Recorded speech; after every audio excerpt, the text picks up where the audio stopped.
Hello guys, welcome back to success app academy. यापूर्वीच्या लेक्चरमध्ये आपण बघितलं होतं एक कस्टम डेटा एलिमेंट कसा क्रिएट करायचा. SC11 मध्ये जातो. SC11 मध्ये आपला हा एक table custom table already created होता. या टेबलमध्ये जाऊन मी चेंज या बटनवर क्लिक करतो आणि त्यानंतर एम्प्लॉयमेंट ID या नावाची एक फील्ड घेतला आणि त्यासाठी डेटा एलिमेंट क्रिएट केलेला आहे. आता या व्हिडिओमध्ये आपण बघूया ऑलरेडी एक्झिस्टिंग टेबलमध्ये जेव्हा आपण ॲडिशनल फील्ड टाकतो, ही एक मी ॲडिशनल फील्ड घेतलेली आहे आणि हा एवढ्या फील्ड्स ऑलरेडी क्रिएटेड होत्या. याच्यासाठी ऑलरेडी एक TMG आपण क्रिएट केलेलं होतो. मग आता जेव्हा मी ॲडिशनल फील्ड याच्यामध्ये टाकतो, मग ह्या फील्डसाठी जो रेकॉर्ड आपल्याला टेबलमध्ये मेंटेन करायचा आहे ते कसं करायचा. TMG तर ऑलरेडी क्रिएटेड आहे. मी एकदा क्रिएटेड TMG मध्ये जाऊन बघतो. त्यासाठी जातो SM30 मध्ये जाऊन आपल्या टेबल नेम प्रोव्हाइड करतो. टेबल नेम होता ZSS TB1. या टेबलमध्ये जाऊन या मेंटेन या बटनवर क्लिक करतो. बघा इथे तुम्हाला दिसत असेल फक्त नेम, एज आणि ॲड्रेस. ही फील्ड ॲड्रेसची आहे. इथं प्लस याच्यासाठी दिसतोय कारण की याला फील्ड लेबल प्रोव्हाइड करण्यात आलेला नव्हता. मागच्या व्हिडिओमध्ये ते सुद्धा सांगितलं होतं फील्ड लेबलचा पर्पज काय. तर जेव्हा TMG टेबलमध्ये आपण जातो, इथे हेडिंग द्यायसाठी फील्ड लेबल आपल्याला द्यावं लागतं. मग इथं ऑटोमॅटिक ती हेडिंग येते. तर आता इथे आपण जे ॲडिशनल फील्ड घेतलेली आहे एम्प्लॉयमेंट ID, ती एम्प्लॉयमेंट ID इथे रिफ्लिकेट होत नाही. इथे चौथी एक फील्ड यायला पाहिजे होती आणि एम्प्लॉयमेंट ID असं दिसायला पाहिजे होतं, पण ते दिसत नाही. एम्प्लॉयमेंट ID मध्ये आपल्याला रेकॉर्ड मेंटेन करता यावा यासाठी काय करावं लागेल, आपल्याला TMG रिक्रिएट करावं लागेल.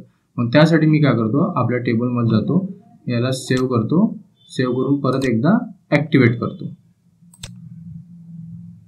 आपलं टेबल ॲक्टिवेट झालेलं आहे. त्यानंतर आपण ही फील्ड ॲडिशनल घेतलेली आहे. ॲडिशनल घेतल्यामुळे आपल्याला ह्या टेबलला ॲडजस्ट करावं लागेल. मग टेबलला ॲडजस्ट करण्यासाठी आपल्याला जावं लागेल युटिलिटीजमध्ये जाऊन इथं डेटाबेस ऑब्जेक्ट या ऑप्शनवरती ॲरो घेऊन जायचं आणि तिथून डेटाबेस युटिलिटी याच्यावर क्लिक करायचं. डेटाबेस युटिलिटीजमध्ये एक शेवटचं ऑप्शन तुम्हाला दिसत असेल, ही एक बटन आहे ॲक्टिवेट अँड ॲडजस्ट डेटाबेस. मी या बटनवर क्लिक करतो. रिक्वेस्ट विचारतो आहे तुम्हाला हा टेबल ॲडजस्ट करायचा आहे का. येस. आपला डेटाबेस टेबल ॲडजस्ट झालेला आहे, पण तरीही सुद्धा आपल्या TMGच्या स्क्रीनमध्ये ती विंडो ओपन झालेली नाही. वाटल्यास मी याला रिफ्रेश करून बघतो. त्यासाठी बॅक येतो आणि परत मेंटेन या स्क्रीनवरती जातो. बघा अजूनही इथे काही एम्प्लॉयमेंट ID नावाची फील्ड आलेली नाहीये. मग आता काय करावं लागेल, आपल्याला करावं लागेल TMG रिक्रिएट. त्यासाठी मी जातो बॅक. TMG क्रिएट करायसाठी ज्या स्टेप्स आपण फॉलो केल्या होत्या त्या स्टेप सिमिलरली फॉलो करावं लागेल. मग आता टेबल मेंटेनन्स जनरेटर या बटनवर करतो क्लिक. इथे %NC हे सगळ्या गोष्टी दिलेल्या आहे. बघा इथे एक डिलीटचा ऑप्शन आहे. ह्या डिलीटच्या ऑप्शनवरती मी क्लिक करतो. कंटिन्यू करतो. जो ऑलरेडी एक्झिस्टिंग टेबल होता त्याची मी TMG डिलीट करून राहिलोय. बघा आपली TMG डिलीट झालेली आहे. आता मी काय करतो, परत ती TMG क्रिएट करतो. पूर्णपणे इथून येतो बॅक. पूर्णपणे या टेबलमधून बॅक आलोय. आता परत त्याच टेबलमध्ये जातो आणि इथे जाऊन utilities table maintenance generator %NC function ग्रुपमध्ये आपल्याला टेबल नेम प्रोव्हाइड करावं लागतं. याला करतो कॉपी आणि इथं करतो याला पेस्ट. इथे 1 स्क्रीन की 2 स्क्रीन मेंटेनन्स टाईप आपल्याला विचारतोय. मी 1 स्टेपच करतो. याच्यातला डिफरन्स मी तुम्हाला आधीच्या लेक्चरमध्ये सांगितलेला आहे, तो जरा तुम्ही बघून घ्याल. त्यानंतर इथं फाइंड स्क्रीन नंबर या बटनवरती क्लिक करतो. प्रपोज स्क्रीन नंबर कंटिन्यू करतो. बघा इथं ओव्हरव्ह्यू स्क्रीन एक जनरेट झालेली आहे. आता इथे क्रिएट या बटनवर क्लिक करतो. सेव्ह वरती क्लिक करतो. परत एकदा विचारणार. ओके, लोकल ऑब्जेक्ट वरती क्लिक करायचं. आता आपली TMG जनरेट होऊन राहिलेली आहे. आपली TMG जनरेट झालेली आहे. आता आपण हे क्रिएटेड केलेल्या TMG मध्ये जाऊन बघूया की जी एम्प्लॉयमेंट आय डी नावाची फील्ड हवी होती ती आपल्या SM30च्या TMG मध्ये आलेली आहे का. आता इथे येतो मी, इथून जातो बॅक, परत जातो बॅक, आता परत SM30 मध्ये जातो, त्याच स्क्रीनमध्ये SM30 मध्ये जाऊन आपल्या टेबलचं नाव इथं ऑटोमॅटिकली रिफ्लेक्ट होतो आहे. मेंटेन या बटनवर क्लिक करतो. बघा इथे एम्प्लॉयमेंट आय डी नावाची फील्ड आलेली आहे. तर अशा पद्धतीने आपण बघितलो की समजा ऑलरेडी एक्झिस्टिंग टेबल आहे, त्याची TMG ऑलरेडी क्रिएटेड आहे, पण रिक्वायरमेंट अशी आली की त्या एक्झिस्टिंग टेबलमध्ये अजून ॲडिशनल फील्ड आपल्याला टाकायची आहे. मग ती फील्ड टाकून आपल्याला TMG ऍडजस्ट करावं लागेल. TMG ऍडजस्ट करण्याच्या पूर्वी आपल्याला डेटाबेस टेबल ऍडजस्ट करावं लागेल.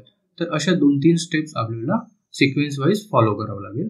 त्याच्यानंतरच SM30 मधल्या TMG मध्ये आपण ही फील्ड ऍड करू शकू आणि इथून आपण डेटा मेंटेन करू शकू. आता जसं मी आपल्या टेबलमध्ये जाऊन बघतो की एम्प्लॉयमेंट आयडीचा रेकॉर्ड काहीही नसणार. याच्यात जातो, कॉन्टेंटमध्ये जातो, कॉन्टेंटमध्ये जाऊन या टेबलला करतो एक्झिक्यूट. बघा एक्झिक्यूट केल्यानंतर इथं एम्प्लॉयमेंट आयडी सगळं 0000 आलेलं आहे. ठीक आहे, मग इथं व्हॅल्यू असायला पाहिजे ना, आपण ती फील्ड घेतली आहे तर काहीतरी व्हॅल्यू असायला पाहिजे. मग मी इथे याला घेतो 010 याची एम्प्लॉयमेंट आयडी, दुसऱ्याची एम्प्लॉयमेंट आयडी 011, तिसऱ्याची एम्प्लॉयमेंट आयडी 012, चौथा 013 आणि पाचवा 014. याला करतो सेव्ह. बघा डेटा सेव्ह झालेला आहे. इथून जातो बॅक. आता आपल्या टेबलमध्ये जाऊन रिफ्रेश करून बघूया. आपला टेबलमध्ये आलो, इथे आता सुद्धा 00 दाखवत आहे. बघा इथे रिफ्रेशचे बटन आहे, रिफ्रेश या बटनवर क्लिक करतो. बघा आलं, पहिल्या याला दिलं होतं 010 म्हणजे 10, 11, 12, 13, 14. अशा पद्धतीने सगळा रेकॉर्ड्स आपण या फील्डमध्ये घेतलेला आहे. आय होप तुम्हाला ॲडिशनल फील्ड कसा ॲडजस्ट करायचा, डेटाबेस टेबलला कसं ॲडजस्ट करायचा, नंतर TMG रिक्रिएट कसं करायचा, ह्या सगळ्या गोष्टी समजल्या असतील. तर या व्हिडिओमध्ये एवढंच. भेटूया पुढच्या व्हिडिओमध्ये. थँक्यू. Thanks for watching.